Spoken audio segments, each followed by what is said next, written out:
أهلا بيكم في بودكاست حكاية التلات. أنا سلمى ودي المحاولة الأكبر لإنهاء أسطورة ونحس يوم التلات. في البودكاست هنا هنتكلم كل تلات جد وهزار عن معظم الستراجلز اللي بتقابلنا في حياتنا، فلو انتوا حاسين ان انتوا مهتمين اتفضلوا معانا برجلكم اليمين. عمرو ومي اتعرفوا على بعض عن طريق أصدقائهم المشتركين، عملوا لبعض فولو على السوشيال ميديا وشوية بشوية بدأوا يتكلموا، ومن باطن الكلام كان باين كده ان في شوية اعجاب بين الطرفين، ولكن محدش فيهم صرح بحاجة للطرف الاخر. ومع ذلك صحابهم المشتركين كانوا واخدين بالهم ان في حاجة، وبعد فترة عمرو ومي بطلوا يتكلموا، وده كان عكس كل توقعات الناس ليهم. ولما صحابهم بدأوا يسألوا كل واحد فيهم ايه اللي حصل، محدش فيهم كان بيبقى عنده اجابة. ولما يسألوهم طب هل كان في مشاعر، يردوا يقولوا كان فيه. طب انتوا كنتوا مرتبطين؟ يردوا يقولوا مش عارفين. انا سلمى والنهاردة التلات وانتوا بتسمعوا حكاية التلات. اللي عمرو ومي كانوا فيه ده حاجة اسمها situationship او علاقة رمادية. بس يا ترى ايه هي العلاقة الرمادية او ايه هي situationship؟ situationship دي حاجة كده لا هي علاقة عاطفية ولا هي علاقة صداقة. نقدر نقول انها علاقة عاطفية بس ما فيهاش الحتة بتاعت الكوميتمنت، ما فيهاش التزام. الطرف التاني بالنسبة ليك مش مجرد صديق، ولكنه مش البارتنر بتاعك. في مشاعر وفراشات طايرة في الجو، ولكن محدش فيكو فتح بقه بحاجة. مصطلح السيتويشنشيب او العلاقة الرمادية ده يعتبر مصطلح جديد ظهر في اخر كام سنة، وانتشر بشكل كبير السنة اللي فاتت في 2023 بسبب التيك توك ما بين الشباب. وسبب انتشاره بيرجع ان الفترة الأخيرة العلاقات العاطفية اتحولت بشكل كبير جدا إلى حاجة بتسمى الأونلاين ديتينج، أو على رأي الميمز كده اللي بتبقى موجودة على السوشيال ميديا إن العلاقات بقت علاقة سوشيال. يعني العلاقات بدل ما كانت موجودة على أرض الواقع والناس فيها بتشوف بعض، بقت كلها أو معظمها أونلاين. وده اللي اتكلمنا عليه في حكاية ظبط وكلمني. طب هل في علامات ان احنا في situationship او ان العلاقة اللي احنا فيها دي علاقة رمادية في منطقة الوسط كده، احنا لا هنا ولا احنا هنا؟ بالمختصر المفيد، طالما سألنا وبدأنا ندور هل احنا في situationship ولا احنا في relationship، يبقى احنا في situationship. لان ببساطة شديدة جدا انت لو في relationship هتبقى عارف ان انت في relationship، البارتنر بتاعك او الطرف الاخر هيبقى موضح لك معلومة مهمة زي دي. ولنفترض ان انا عرفت ان انا في situationship، اعمل ايه؟ اطلع منها ازاي؟ وده بصراحة سؤال انا بصنفه ان هو سؤال حلو جدا وياخد 10 من 10 ونجمة. لو حسيت ان انت او انتي في علاقة رمادية ملهاش مسمى ولا ليها ملامح، الحل الاول والاخير هو المواجهة. اسأل الطرف التاني عن ماهية العلاقة بتاعتكو دي، وشوف رد فعله هيكون ايه. ورد فعله هيكون سيناريو من السيناريوهين، يا إما الطرف التاني لو شخص بيبادلك نفس المشاعر وعنده استعداد للالتزام في علاقة بجد، هتتحقق النهاية الوردية وهتاخدوا ستيب في علاقتكم.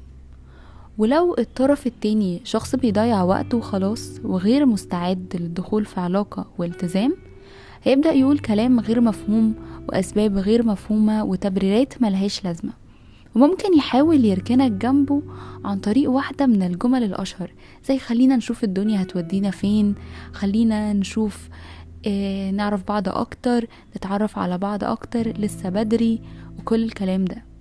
في الحالة دي بيكون الطرف اللي قدامك لسه محددش هو محتاجك تكون ازاي في حياته، بس هو عارف ان هو عايزك في حياته ومش عايز يخسر الاهتمام اللي انت بتقدمه ده، ولكن هو لسه مش متأكد ان هو عايزك تكون بارتنر او شريكه في الحياة.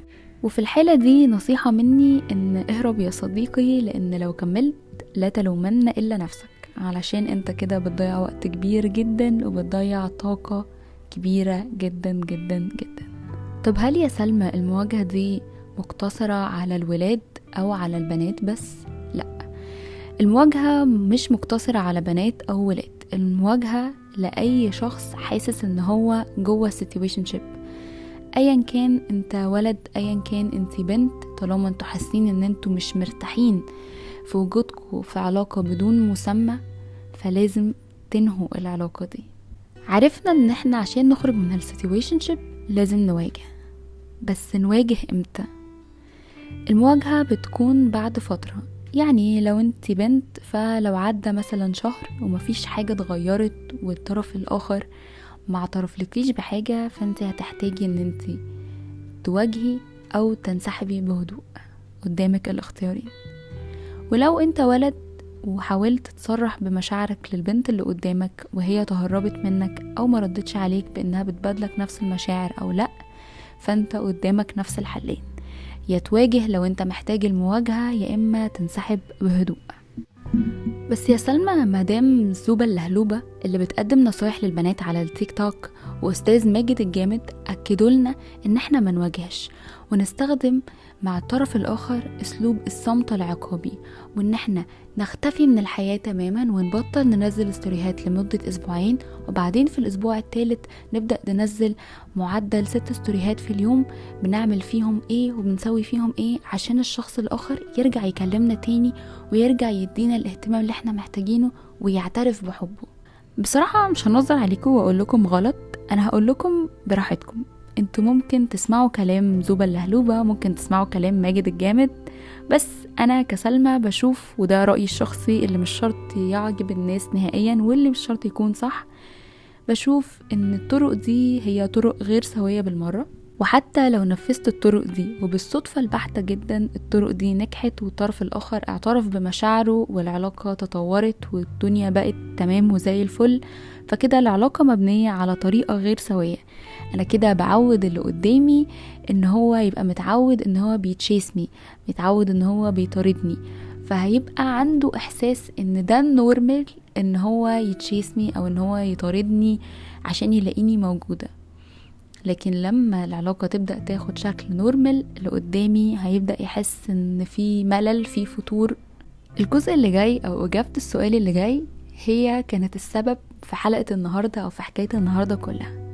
والسؤال هو ان ليه بعد ما السيتويشن شيب بتخلص او بتنتهي الشخص بيبقى زعلان او زعلانة اكتر من لما بتكون ريليشن شيب مدتها طويلة؟ وده ليه اكتر من سبب. خلوني أعرض الأسباب دي عليكم ونتناقش فيها كده مع بعض. أول حاجة لازم نعرفها إن الإحساس ده عادي جدا جدا جدا، بل بالعكس ده الطبيعي. إن الموفينج أون أو التغلب على العلاقات الرمادية أو السيتويشنشيب بيكون أصعب من العلاقات اللي بيكون ليها مسمى، وده لأكتر من سبب. أول حاجة إن العلاقة انتهت وإنت مش فاهم ومش قادر تحدد مشاعر اللي قدامك تجاهك. هل اللي قدامك كان عنده مشاعر حقيقية تجاهك ولا كنت مجرد تسلية وعلاقة رمادية بالنسبة له؟ تاني حاجة لأنك غالبا بتكون قاسي بشكل كبير على نفسك وبتقول لها إن غباء قوي إنك تزعل على حاجة ما كانتش أصلا حقيقية. وتالت حاجة إن هي at some point في العلاقة الرمادية دي أو في السيتويشنشيب الطرف الآخر بيبقى وضح ليك إن أنت مختلف عنده، ان هو مهتم بيك زيادة عن اللزوم، ان انت ليك معزة خاصة بشكل مختلف، فخلاك تبني expectations. وده بياخدنا للنقطة الرابعة، وهي انك حتى لو مش عايز تعترف فانت غصب عنك بتكون حطيت expectations ان العلاقة دي هتكمل وهتبقى علاقة كويسة. خامس واخر نقطة هي انك بيبقى عندك احساس بالغضب بشكل كبير انك لسه عندك مشاعر للشخص ده، او انك من الاول كونت مشاعر تجاه الشخص ده. ودي مجرد مجموعة من الاسباب اللي نشرها موقع مسارات تشافي على صفحتهم على تيك توك. ولو هلخصهم في حاجة هقدر اقول ان ببساطة العلاقات اللي بتبقى حقيقية او الريليشن شيبس الكاملة اللي بتقعد فترة طويلة بنبقى شفنا فيها الحلو والوحش، ولما بنقرر ان احنا بننهيها لان العيوب بتبقى زادت زيادة عن اللزوم وزادت عن طاقتنا اللي احنا قادرين نستحملها.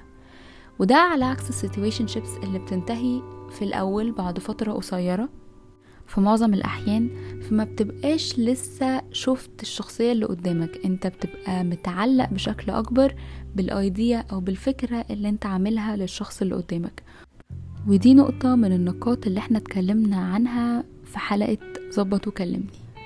ببساطة ومن غير تنظير، في الآخر أحب أقول لكم إن بلاش نرهق نفسنا في علاقات بدون مسمى، بلاش نرهق نفسنا في علاقات احنا مش عارفين اخرها. يعني مش عايزة اتكلم بطريقة دينية لاني مش اهل العلم ولا اهل الدين ان انا اتكلم في حاجة زي كده، ولكن بالراحة على نفسنا شوية يا جماعة. وعلى قد ما نقدر نحاول لما نبقى على مشارف علاقة او في بدايات التعارف بشخص جديد ان تكون نوايانا واضحة لنفسنا اولا ثم للي قدامنا. والكلام ده بالنسبة للبنات وبالنسبة للولاد. أتمنى لكم علاقات سعيدة وناجحة وهادئة. حكاية التلات هي بودكاست أسبوعي موجودة على أبل بودكاست، سبوتيفاي، جوجل بودكاست وكاست بوكس. تقدروا تتابعونا على انستجرام وتيك توك @حكاية التلات بالإنجليش. نتقابل التلات الجاي.